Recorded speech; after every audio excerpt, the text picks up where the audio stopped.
உயர்மட்ட குழு அமைக்க முதலமைச்சர் ஜோசப் விஜய் தற்பொழுது உத்தரவு பிறப்பித்துள்ளார். இதுகுறித்த கூடுதல் விவரங்களுடன் செய்தியாளர் நந்தினி இணைப்பில் உள்ளார். நந்தினி வணக்கம். தற்பொழுது உயர்மட்ட குழு அமைக்க முதலமைச்சர் ஜோசப் விஜய் உத்தரவு பிறப்பித்துள்ளார். இந்த உத்தரவில் என்னென்னவெல்லாம் அடங்கும்? கூடுதல் விவரங்கள்.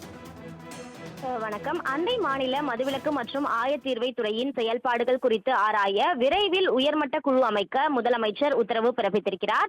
டாஸ்மாக் கடைகளில் பணியாற்றும் ஊழியர்களுக்கு 25% ஊதிய உயர்வு அண்மையில் அறிவித்த நிலையில் தமிழ்நாடு அரசு அடுத்த கட்ட நடவடிக்கையாக இந்த நடவடிக்கையை மேற்கொண்டிருக்கிறது. டாஸ்மாக் கடைகள் மற்றும் கிடங்குகளுக்கான மின்சார கட்டணத்தை டாஸ்மாக் நிர்வாகமே செலுத்தும் வகையில் மின்சாரத்துறையுடன் புரிந்துணர்வு ஒப்பந்தம் போட முடிவு செய்யப்பட்டிருக்கிறது. அது மட்டுமல்லாமல் வாடகை கடைகளில் இயங்கும் டாஸ்மாக் கடைகளுக்கான வாடகையையும் அரசே செலுத்தும் எனவும் டாஸ்மாக் நிர்வாகம் தரப்பில் உறுதி செய்யப்பட்டிருக்கிறது. டாஸ்மாக் ஊழியர் சங்க நிர்வாகிகளுடன் டாஸ்மாக் நிர்வாகம் நடத்திய பேச்சுவார்த்தையில் உறுதி செய்யப்பட்டிருப்பதாக தகவல் என்பது வெளியாகியிருக்கிறது. அந்த வகையில்தான் இந்த துறையின் செயல்பாடுகள் குறித்து ஆராய விரைவில் உயர்மட்ட குழு அமைக்க முதலமைச்சர் உத்தரவிட்டுள்ளது குறிப்பிடத்தக்கது. விவரங்களுக்கு நன்றி நந்தினி.